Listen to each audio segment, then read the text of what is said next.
हरि ओम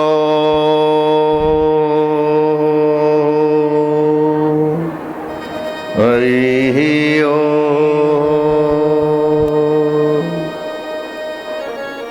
हरि ओम।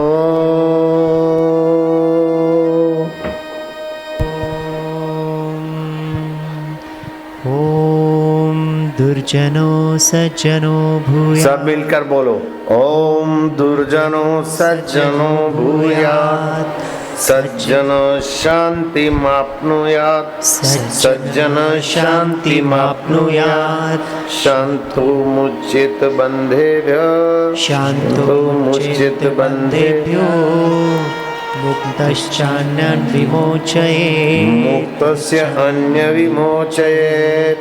हरिः ओम।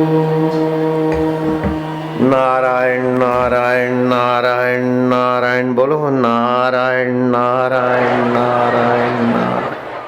पंडित नेहरू ने पुस्तक लिखी कि अकबर के जमाने में एक बड़े कवि, बड़े संत पुरुष, प्रसिद्ध पुरुष हो गए जिनका नाम था तुलसीदास जी महाराज। अकबर के जमाने में हो गए। आचार्य विनोबा भावे ने वो पुस्तक पढ़ी और तुरंत नेहरू को टोका कि आप ये क्या लिख दिया। अकबर के जमाने में संत तुलसीदास हुए, बिल्कुल गलत नजरिया है। हकीकत में संत तुलसीदास अभी भी करोड़ों हृदय में है और उस समय भी करोड़ों हृदय में थे। राज्य तो उन महापुरुष का था हृदयों पर। तो तुलसीदास के जमाने में अकबर हुआ, ऐसा लिखना चाहिए था आपको। जयराम जी की। और अकबर के कुकर्मों से त्रस्त कुछ अब वो विषयांतर हो जाता है। उसको एक युवती कन्या ने बाँ पुकरवा दी। अकबर मेला लगवाता था। आखिरी दिन एक दिन ऐसा रहता था कि उस मेले में कोई पुरुष नहीं होगा। सारी नारियां, राजपूतों की सुंदरियां, बहू बेटियां खुला मेले में लुत्फ उठाएं। और वो क्या करता था, वो भी मेले का नाम था खुशरोज मेला। उसमें खुशरोज मेले में आखिरी दिन अकबर भी महिलाओं के कपड़े पहन के घुस जाता था और 10-20 उसकी अनुचारिणियां, बदमाश वैश्याएं साथ में रहती। जो सुंदर बहू बेटी उसके नजर में आती, खुशरोज मेला में वो संकेत कर देता और उनका ऐसा जाल कि वो बहू बेटी अकबर के महल में पहुंचा दी जाती थी। तो पृथ्वीराज चौहान के भाई शक्ति सिंह चौहान की बेटी किरण भी उस मेले में गई और किरण को ईश्वर ने सौंदर्य दिया था लेकिन वीरता भी दी थी। तो योद्धा को जचे ऐसे वो तीर कमान चलाना, कराटा, ये वो, मतलब युद्ध विद्या में निपुण थी। अब कहते हैं ना, घो को मरना होता है तो शिकारी के घर जाती है। ऐसे ही अकबर के पाप को मरना था तो उसको किरण जच गई थी वास्तव में, लेकिन वो किरण कितनी भारी पड़ेगी उसको पता नहीं था। किरण के तरफ इशारा कर दिया शक्ति सिंह चौहान की बेटी, पृथ्वी सिंह चौहान की भतीजी। किरण को जब रात में कावे दावे से पहुंचा दिया गया तो अकबर उसके आगे अपना असली रूप के मेले में मैं कपड़े पहन के आई थी नहीं, आया था और मैंने खुशरोज मेला ऐसे तुम्हारी जैसी चिड़ियाओं को फंसाने के लिए किया है।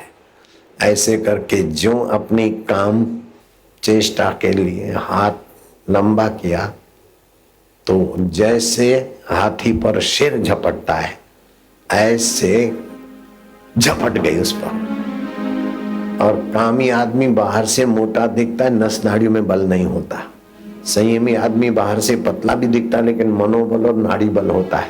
ऐसे वैसे दांव पेच में पटक के कटार निकाली शतरानी ने।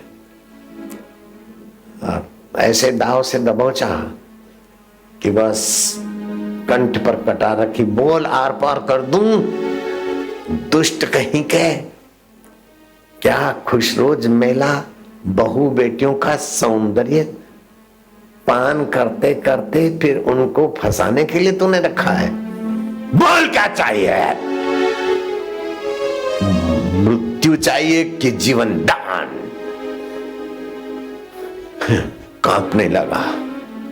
कांपने लगा और उसके कपड़े आगे से गीले हो गए, पीछे से रंगीन हो गए। बाकी का तुम समझ लेना। समझ गए होंगे?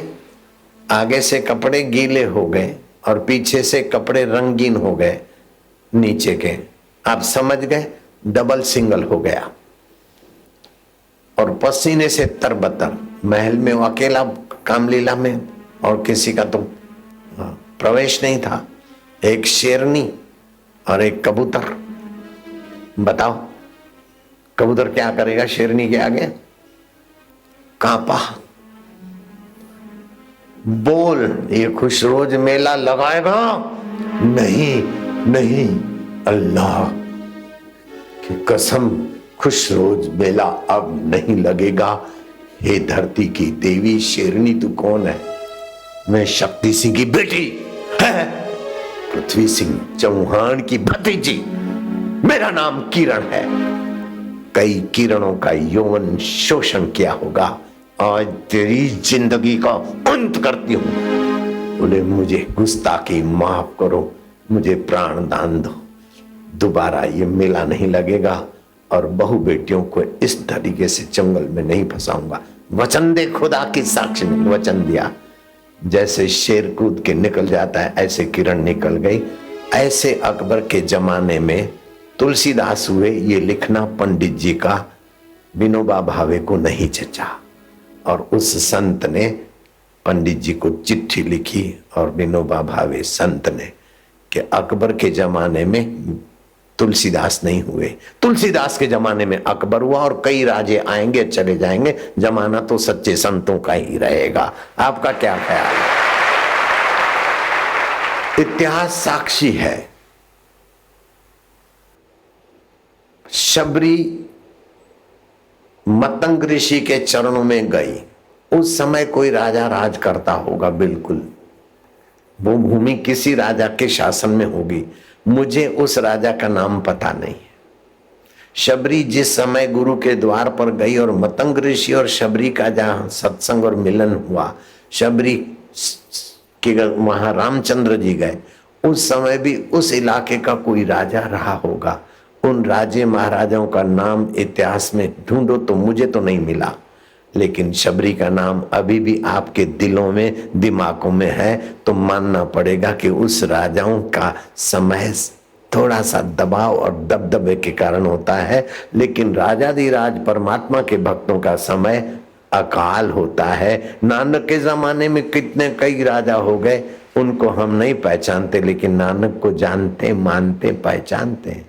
तो मानना पड़ेगा कि अकबर के राज्य में, अकबर के समय में, राज्य ने अकबर के समय में तुलसीदास हुए, ऐसा लिखना पंडित जी को उचित नहीं था। और विनोबा भावे ने उनको कहा कि तुलसीदास के जमाने में अकबर हुआ। आपको ये जचता है? नहीं जचता? तुलसीदास का जमाना था कि अकबर का जमाना था? अकबर का जमाना नहीं था, तुलसीदास का जमाना। तो वास्तव में तो जमाना भक्त और भगवान का ही रहता है, बाकी के लोग तो बीच में आते जाते ठुस हो जाते। क्या ख्याल है? राजा रामचंद्र का जमाना अभी चल रहा है, राम भक्त हनुमान का जमाना चल रहा है, लेकिन रावण का जमाना अभी चल रहा है, ऐसा मैं स्वीकार नहीं करता हूं। आप क्या ख्याल है? तो मानना पड़ेगा कि सत्य स्वरूप ईश्वर के तरफ जो चलता है अथवा ईश्वर के तरफ चले हुए संतों के संग में रहता है, उसका जमाना लंबा समय रहता है। और असत्य संसार के तरफ जो चलता है उसका जमाना भले थोड़ी देर चमकता हुआ दिखे, लेकिन आतिशबाजी के अनार जैसा। आतिशबाजी का अनार दूर तक चमकता हुआ दिखता है, नजीक जाओ तो अहंकार के अंगारे लगाएगा। असली अनार दूर तक चमक नहीं रखता, लेकिन नजीक जाओ तो प्यास बुझाएगा और तुरंत पुष्टि रुष्टि पुष्टि सब दे देगा। तो असली जीवन है परमात्मा शांति, परमात्मा सुख, परमात्मा ज्ञान, परमात्मा प्रसाद या बुद्धि। और नकली है ये बनाओ ये बनाओ ये पाओ ये दिखाओ, उसको हराओ और नंबर 1 हो जाओ। अरे बुद्धू, नंबर 1 होगा तो जो नंबर 3rd में गए या नंबर लास्ट में गए वो सब तेरे हरीफ बने रहेंगे। श्री रामचंद्र जी क्या करते थे? गुरुकुल में जब पढ़ते थे तो खेलते समय जब सामने पक्ष हारने के कगार पे होता तो अपने साथियों को बोलते वो बेचारे हार जाएंगे, उदास हो जाएंगे, अपन जानबूझ के हारो, उनको प्रसन्नता होगी। रामचंद्र जी सहित उनके साथी हार जाते थे और सामने वाले लोग जीत जाते थे। राम जी को संतोष होता था, ये राम का जमाना अभी भी चल रहा है।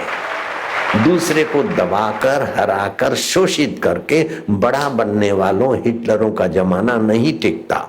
दूसरों को पोषित करके और आप प्रसन्न होने वालों का जमाना मिटता नहीं। ऐसा मेरा अनुभव है। आपका क्या ख्याल है? अपने दुख में रोने वाले तू मुस्कुराना सीख ले, औरों के दुख दर्द में आंसू बहाना सीख ले। आप खाने में मजा नहीं जो औरों को खिलाने में, जिंदगी है 4 दिन की तू किसी के काम आना सीख ले। अपने दुख में रोने वाले तू मुस्कुराना सीख। कई ऐसे लोग हैं, आप भी आ गए उसमें। 8 घंटे तो क्या 10-10 घंटे मेहनत करते हैं, लेकिन रहने की कोठी ठीक ठाक नहीं, खाने का भी, बच्चों के पढ़ाने का भी भविष्य उज्जवल नहीं। और कई ऐसे हैं कि हरामखोरी करके देश परदेश में पैसे जमाए, 1 करोड़ नहीं, 2 करोड़ नहीं, 5 करोड़ नहीं, 50 करोड़ नहीं, लाख करोड़ जमाए। देखो, मैं कोई आंदोलन वालों के साथ में नहीं, लेकिन बात जब जमाने की चली तो ऐसे लोगों का जमाना, चोरों का जमाना लंबा समय नहीं टिकता और साध का जमाना मिटता नहीं। एक घटित घटना, भ्रम निकाल देना कि सच्चे लोग दुखी हैं और हरामी लोग मौज करते हैं, बिल्कुल गलत बात है। भगवान की सृष्टि में अन्याय चल रहा है, अन्याय होता तो सृष्टि अभी तक टिकती नहीं। काम देगा ये सत्संग, 7-7 पीढ़ियों को आबाद करने वाला सत्संग होता है। सदना नाम का भक्त जगन्नाथ जी की यात्रा करने गया। रात्रि के समय किसी गांव में पड़ाव डालना होता, कोई भी उसको बुला कर ले जाए, चलो अतिथि हमारे यहाँ आप यात्री हैं, चौराहे पर बैठते हैं, और जिसको श्रद्धा होती है अपने अपने घर ले जाते थे। सदना को एक सुंदरी अपने घर ले गई, खिलाया पिलाया, खटिया लगाया, शयन किया। रात्रि के 12 बजे, ओ सदना, ओ सुंदर, मैंने तेरे को मन से पसंद कर लिया है, उठ अपनी भुजाओं में ले ले, मैं तेरी तू मेरा। बहन क्या बोलती है? मैं यात्रा करने जा रहा हूं, मुझसे ये पाप कर्म की बात न कर, मुझे भय लगता है। क्या अब डरते हो? देख तू कितने 22-23 साल का, हाँ, और मैं भी ऐसी ही होती, तेरी मेरी जोड़ी कैसी? और वो आदमी मेरा पति तो देख बूढ़ा है, 32-34 का बुढ़ा, और तू 22-24 का, और मैं भी 22-24 की, अपनी जोड़ी देख। ये चांदनी रात क्यों देर करता है? मैं तेरी तू मेरा। बोले ये नहीं हो सकता है बहन, मुझे डर लगता है, तो मैं तेरा डर मिटाती हूं और थोड़ी देर में खून से सनी हुई तलवार लाकर दिखाए कि देख यात्री, तेरा भय का कांटा मैंने हटा दिया है। क्या किया? मेरे पति की गर्दन काट के आ गई। मुझे वो पसंद नहीं है। उस जमाने में लाख रुपए भी बड़ा होता था, लाख मतलब आज का करोड़ समझ। इसको तो गाड़ देंगे अभी। वो जमाने में फर्श टाइल्स आदि नहीं था, लिपाई का जमाना था। इसको गाड़ देंगे, सुबह भक्त और भक्तानी जगन्नाथ की यात्रा करने जाएंगे। अरे बोले दुष्टा, अपने पति की गर्दन काट दी और मेरे साथ तू कुव्यवहार करना चाहती, मैं यात्रा करने को निकला और ये धंधे करूंगा? नहीं। बोले देख सदना, काम में विघ्न पड़ता है तो क्रोध का रूप लेता है। उर्वशी ने भी अर्जुन को आमंत्रित किया था, अर्जुन नहीं माना तो उर्वशी ने उसे श्राप दिया। मैं उससे भी खतरनाक साबित हो सकती हूँ, मान ले, मुझे अपना ले। बोले कभी नहीं हो सकता है, दुष्टा कहेंगी। मैं दुष्टा हूं या तू दुष्ट है, अभी दिखा दो। बचाओ बचाओ बचाओ चिल्लाए। पड़ोस के लोग आए, मेरे पति की हत्या करने वाला, अब हत्या खुद करके आई थी, मेरे पति की हत्या करने वाला, और मेरा ब्लाउज फाड़ दिया, मेरी इज्जत लूट रहा है, मैं क्या करूं। बस नाटक चालू कर दिया।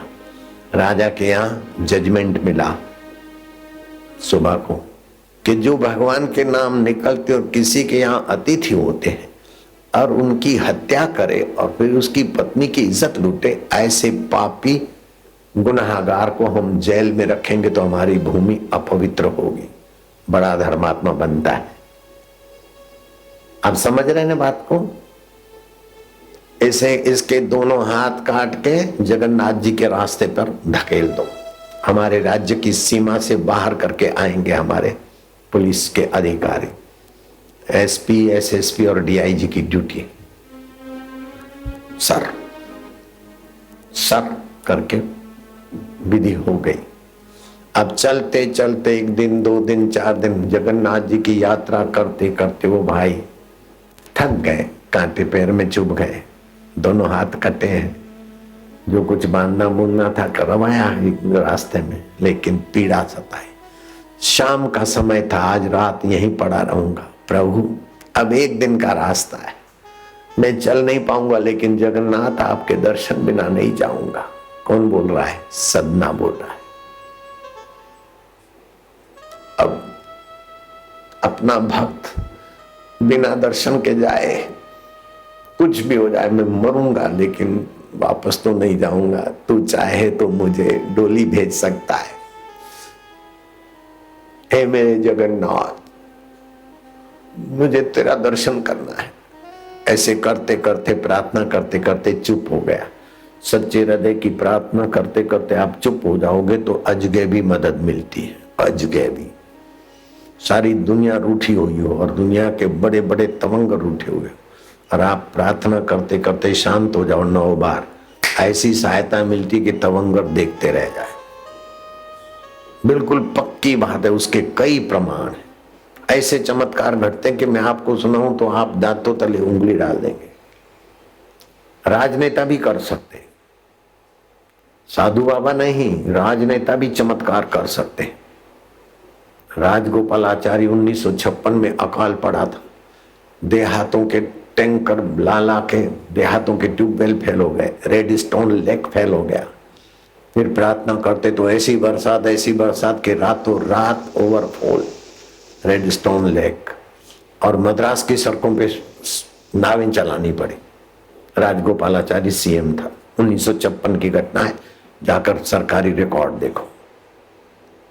राजगोपालाचारी जब बच्चे थे, उनकी स्कूल में विवेकानंद आए थे और नम्रता से खाली प्रणाम कर दिया था। कितना चमका संत का दर्शन, और नम्रता का प्रणाम कितना फल देता है। जयराम जी तो बोलना पड़ेगा। सदना प्रार्थना करते सो गया। राजा रुद्र प्रताप उस समय उड़ीसा के राजा थे। उनको स्वप्न दिया भगवान ने, मेरा भक्त हाथ कटा है और जल्दी से कहारों को और डोली को भेजो, उनको स्टेट गेस्ट घोषित करके उनकी सेवा में लगो। मैं भी देश में जाता हूँ, कई जगह पर मुझे राज्य का अतिथि घोषित करते जाए, कर्नाटक हो जाए, कश्मीर हो जाए, और जगह कई जगहों पर। और जहां राम जन्मभूमि का जिस दिन चुकादा आना था, उस दिन चार्टर प्लेन से मेरे 2 प्रांतों में कार्यक्रम था। दोनों प्रांतों वालों ने 144वीं कलम छत पे रख दी, बापू का सत्संग होने दो। गोवा में भी था और बेलगांव में एक ही दिन, जिस दिन 144वीं कलम पूरे देश में थी, और दोनों प्रांतों की सरकारें अलग थी। मेरे प्रोग्राम में दोनों ने सेवा का मौका लिया और यशस्वी हुए।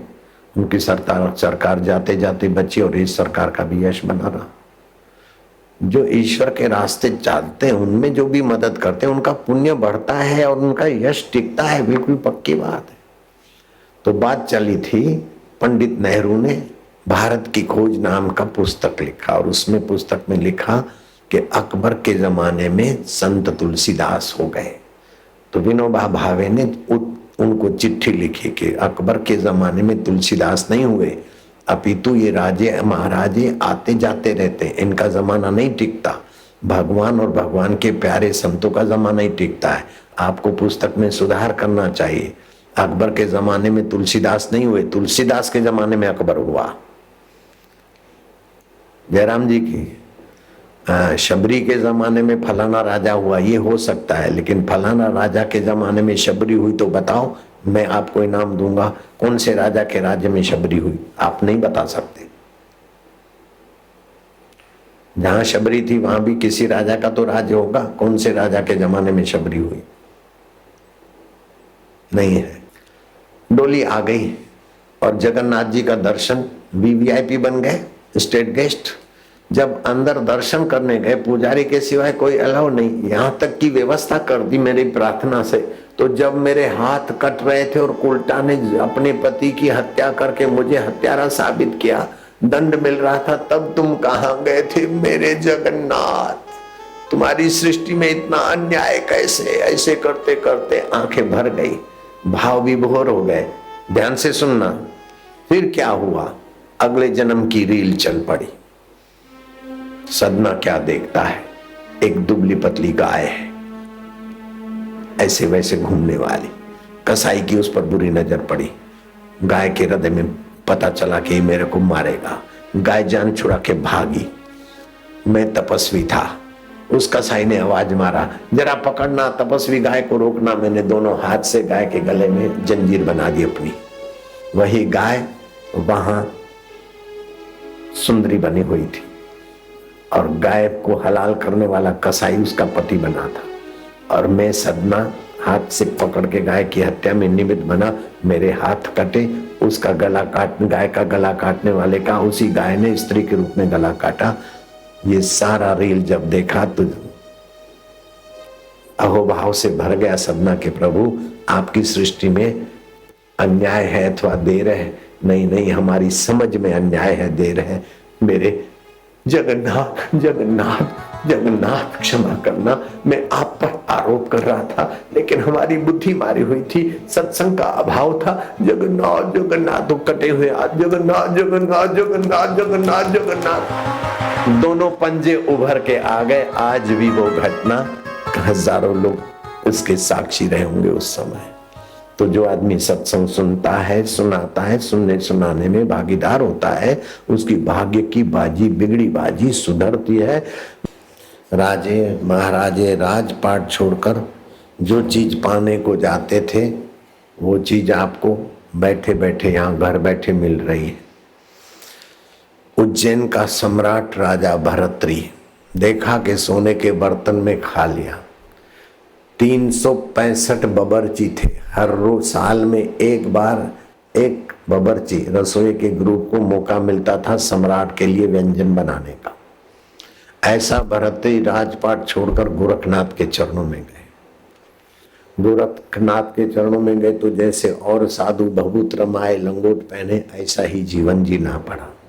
लेकिन उस सम्राट ने संत का फायदा ऐसा तेजी से उठाया कि गोरखनाथ और अपने शिष्यों के आगे प्रशंसा करने लगे कि अभी अभी आया है वो भरतरी, क्या कमाल की उसकी तितिक्षा है, क्या कमाल की सूझबूझ है, कितना तेजी से आगे बढ़ रहा है। तो जो पुराने थे ना सीनियर, वे जूनियर की प्रशंसा बर्दाश्त नहीं करते।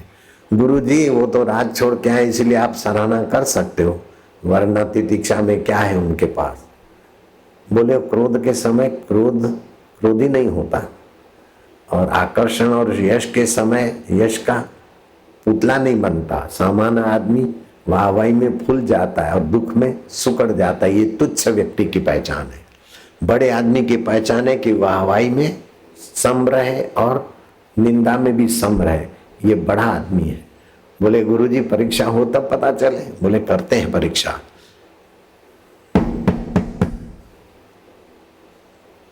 निरंजन चेला था। भरतरी को आवाज करो, राजा भर्तृ नहीं बोलोगे, भर्तृ साधक जहां हो आ जाए, भर्तृ भागे भागे आए। भर्तृ भंडारा बनता है, तुम्हें पता है। जाओ, बबुल का जंगल है, लकड़ियां करके आओ। तुमको नहीं बोलूंगा मंत्री, संसद हो, नहीं बोलूंगा मैं, अभी जमाना भी नहीं, फॉरेस्ट वाले अलाउ भी नहीं करते। जो आज्ञा महाराज। जिसने कभी कुहाड़ी नहीं उठाई वो बबुल के जंगल में जाके लकड़ियां करके आएगा, उसके लिए बहुत बड़ी बात है। जो आज्ञा महाराज। चल पड़े। एक आध घंटा हुआ, चेलों को भेजा कि वो लकड़ियों का बोझा उठा के आता होगा। तब जहां एनी कट हो, एक तरफ पानी हो दूसरे तरफ खाई हो, वहां से पसार होना पड़ेगा। मुझे पता है जंगल का। तुम लोग ऐसी जगह पर जाके उनको धक्का मारना। तो हरीफ थे। हाँ जी गुरु जी। भर्तृ को नीचा दिखाकर सीनियर जूनियर से आगे है ऐसा साबित करने के लिए उनको तो चाहता काम मिल गया। जी गुरु महाराज, आज्ञा पालन होगा बिल्कुल, इसमें कोई कसर नहीं रहेगी। क्योंकि फरियाद करने वाले हरामखोर थे। भर्तृ आ रहे, चुप के बैठे। जहां भर्तृ एनीकट, जहां पानी का संचय होता है ना, उस पहाड़ को एनीकट बोल देते हैं। उस पहाड़ पे भर्तृ ने पैर रखा और बीचों बीच आया। चेला एक आगे से एक पीछे से, जगह थोड़ी टक्कर यूं मारी, धड़ाक से बोझा गिर गया। भर्तृ संभल गए, मानो कोई घटना ही नहीं घटी। उन साधुओं को कुछ कहा नहीं भर्तृ ने, ना आंख लाल की। बोझा उठाया और चल दिए। चलो ने कहा, इसमें तो उनको क्रोध नहीं आया, लेकिन इनमें कितनी सहन शक्ति है उसकी परीक्षा हो जाए गुरुजी। थोड़े दिन के बाद का भर्तृ, हमारे यहां शिष्य में से मुख्य शिष्य और पट शिष्य की परंपरा में प्रवेश करना हो तो गुरु की आज्ञा के अनुसार नंगे पैर यात्रा करनी होती है। जाओ, अभी जेठ का महीना है, आषाढ़ शुरू हो रहा है कल से। जेठ आषाढ़ गर्मी का मौसम है। मरुभूमि में पैदल पैदल 1 महीना यात्रा करो। किसी वृक्ष का आश्रय नहीं लोगे। वृक्ष के छाया पर भी पैर नहीं आना चाहिए।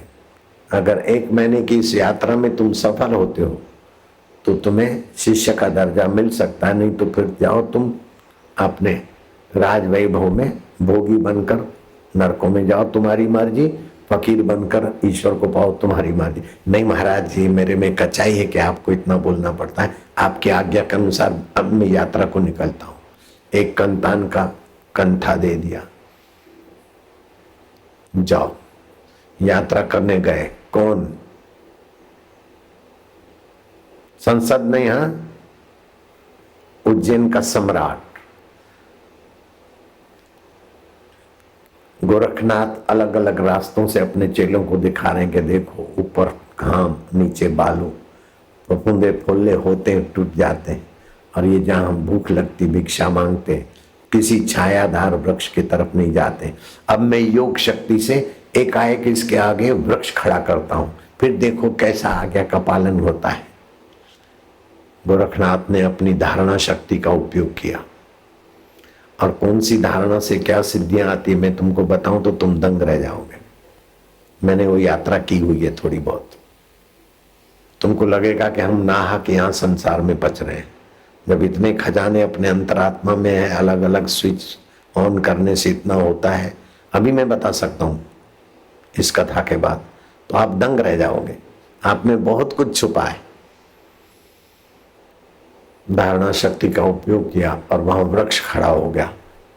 वृक्ष की छाया भर्तृ पे पड़ी, ऐसे कूदे मानो अंगारों पे पैर पड़ गया, हट गए। बोले देखो, उसको पता नहीं कि तुम और हम उसे देख रहे हैं, फिर भी गुरु की आज्ञा पालने में कितना सतर्क है। और इस आदमी के पास 365 बावर्ची रहते थे, वो आदमी नंगे पैर यात्रा करे अमीरी की तो ऐसी की सब जर लुटा बैठे, और फकीरी की तो ऐसी की गुरु की आज्ञा में आ बैठे। 10, 12, 15 दिन बीते होंगे, 20 दिन बीते।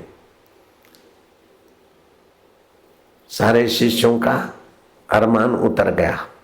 भरतरी के आगे गोरखनाथ प्रत्यक्ष हुए। भरतरी, तुम्हारी श्रद्धा और विश्वास तितिक्षा देखकर हम प्रसन्न हैं।